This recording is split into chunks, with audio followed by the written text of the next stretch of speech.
In the debate, please. Here we go. 3 parts. One player has won the scoring title. Regular season MVP was first team defensive player, led the playoffs in scoring, and won the MVP in the finals. All 5 things. It's only happened 4 times in the NBA. You know who the 4 players who do it were? Jordan. You know, Michael Jordan his whole career played 78 games a year. And that's not even counting the playoffs when you're playing, you know, in the preseason. So you're talking about 115 games a year. That dude probably played in about 112 of those 115 games. Michael never set out games.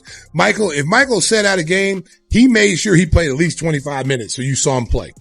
Whether it be preseason, he didn't miss any regular season games. But during preseason where most stars sit out, he played. The boldness of LeBron James, thinking that 22 years of longevity could ever compare to 13 years of pure, unmatched dominance. And now, one of Michael Jordan's very own championship teammates has just shattered the entire GOAT debate with a single, brutal truth. The comment has LeBron's fans in absolute meltdown across social media. I'm not coming from a biased position where I'm just like, oh, that was my era, so I'm being biased.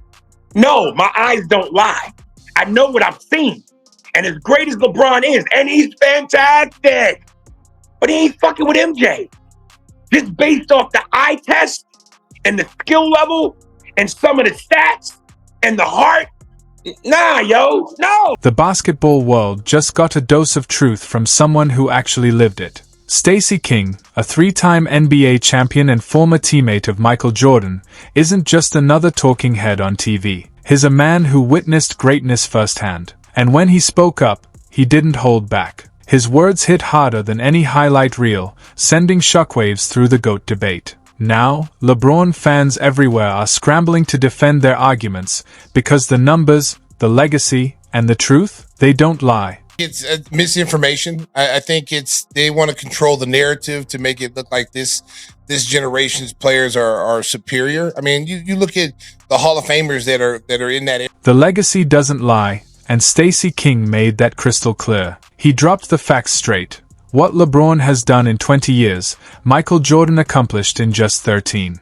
Let that sink in for a second. While LeBron's fans keep rewriting history to defend 2 decades of chasing a ghost, King wasn't done. He turned up the heat even more. Sure, he gave LeBron his flowers, called him one of the all-time greats, but then he shut the whole debate down. Let's end the GOAT talk, he said, and when it comes from a man who's seen greatness up close, that hits different. But the real knockout came next, when Stacey brought up the one number LeBron loyalists never want to talk about. MJ played from his prime to his retirement. I saw Kobe play from his prime to his retirement. I've seen LeBron from his prime to his eventual. After 22 seasons in the league, LeBron James still can't reach the mountain Michael Jordan climbed in just 13. 6 rings to 4, that's the cold, simple truth. Let's put it in perspective. Jordan didn't just win more, he did it in half the time. 6 championships, 6 finals MVPs, 5 league MVPs, 14 All-Star selections, and over 32,000 points. And here's the kicker. He even took 2 years off to chase a baseball dream. Jordan's dominance wasn't stretched across eras, it was condensed greatness. Generation is so dismissive of this stat when they go, well, LeBron James has been to the finals this many, and he won this many times, but he's been this. Meanwhile, LeBron had to grind through 22 long seasons just to stack up 4 rings and 4 finals MVPs. Do the math. The King needed twice the career to achieve barely 2/3 of what Jordan did in his prime. And when LeBron fans start shouting, but longevity, Stacey King hit them with the truth. Playing longer doesn't equal playing better. Longevity without dominance isn't greatness, it's just staying around longer. Let's be real, if Jordan wanted to, he could have coasted into his mid-40s too. He just didn't need to. Michael and these guys in that era, they recognized how important it was for the fans who may not get a chance to see them play. So when they go to a city, this might be the first time this family of 6 gets a chance to see Michael Jordan. Jordan could have chased stats, padded records, and stretched his career just to stay in the spotlight, but he didn't need to. He proved everything there was to prove in just 13 years, walking away twice as an untouchable legend. He didn't retire because he ran out of gas, he retired because there was simply nothing left to conquer. And when you line up the finals records, things start looking rough for Team LeBron. Jordan, a perfect 6-0. LeBron, 4-6, 6 finals losses stamped on his legacy. Stacey King saw it up close. Jordan never cracked when the stage was brightest. No Game 7s needed. No meltdowns. No taking my talents drama. Just pure dominance when it mattered most. Who's the GOAT? I low-key think Mike's so competitive, bro. Mike could come out of retirement right now to play Bron and do it. one-on-one. Do you know what Michael Jordan had to deal with, bro? We can go over his finals opponents. You tell me who lost. The Heat played a Thunder team with Kevin Durant, Russell Westbrook, and James Harden in the finals. I like how you say who was going to guard Mike on that Thunder team? James Harden. So you mean to tell me he's so cute. You think that's so pure dominance every single time. Meanwhile, LeBron has lost more finals than he's won. That's not GOAT behavior. That's what happens when the crown starts to weigh too much. But Stacey King made it clear, greatness isn't just about stats. It's about impact. Michael Jordan didn't just dominate the game, he transformed it. In just 13 years, he became a worldwide icon, turned the Chicago Bulls into a global brand, made the NBA must-watch television, and built a sneaker empire that still outsells every active player combined. LeBron's been grinding for over 2 decades, still chasing the kind of cultural power MJ created without even trying.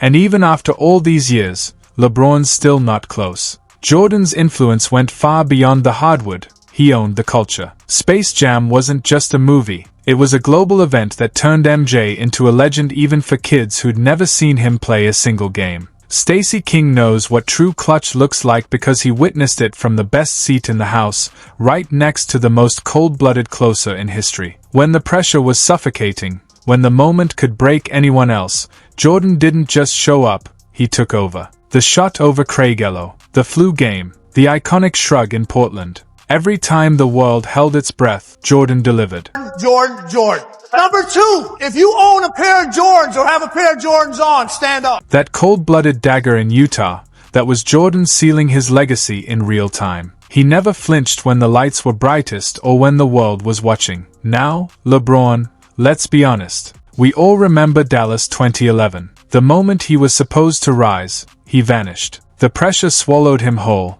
and the so-called king turned into a ghost when his team needed him most. Stacey King never saw that kind of collapse from Jordan, not once. And that's why his words matter. He lived both eras. He knows what Jordan brought every single day, to practice, to the locker room, to the entire organization. MJ didn't recruit stars. He built them. Scottie Pippen became Scottie Pippen because of Michael Jordan.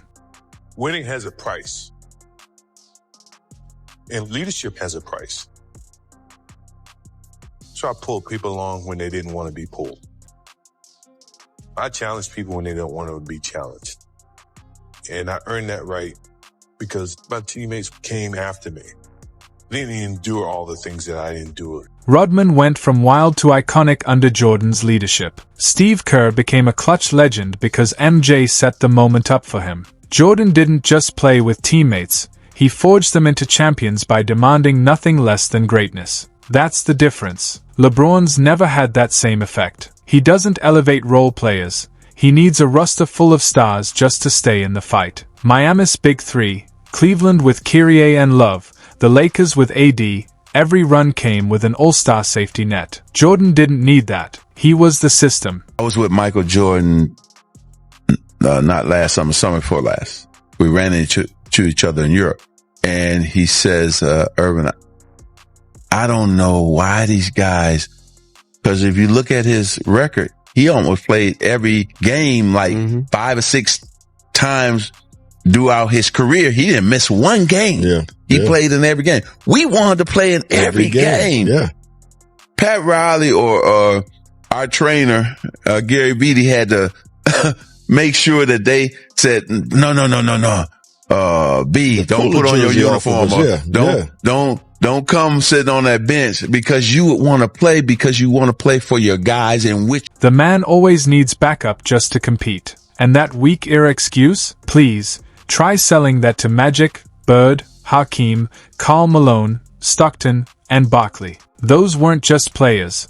They were assassins who defined the toughest era in basketball history. Jordan went to war against legends every single night, in a league where defense meant something, elbows flying, hand checks allowed, and no easy buckets. Meanwhile, LeBron's been thriving in the softest era ever. Technicals for a hard stare, flagrant fouls for basic contact, and even with all that, he still set out games. If Michael set out a game, he made sure he played at least 25 minutes so you saw him play. Whether it be preseason, he didn't miss any regular season games. But during preseason where most stars sit out, he played. I mean, we played in Lincoln, Nebraska. We played in Sioux Falls. We played in some small venues to get the people who may not be able to get to a big city to see us. We go into those places and play. And most star players, I'm not playing in Lincoln, Nebraska. I'm sitting out, Michael would play first and third quarter, 24 minutes to let people see, because he recognized, and Kobe's the same way, that this might be the only time that they're able to afford to see me play. And I want to make sure I put on a show. These guys nowadays, they don't look at it that way.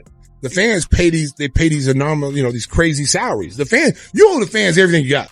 22 years in, and LeBron's still sitting at just 4 rings. Meanwhile, if MJ played in today's league, he'd be putting up 45 a night, easily. And when you stack the stats side by side, it gets ugly real quick. Scoring titles? Jordan has 10. LeBron? Just 1. Defensive Player of the Year? Jordan's got 1. LeBron's got none. Steals titles? 3 for Jordan, 0 for LeBron. Even when you look at all NBA first teams per season played, MJ leaves him in the dust.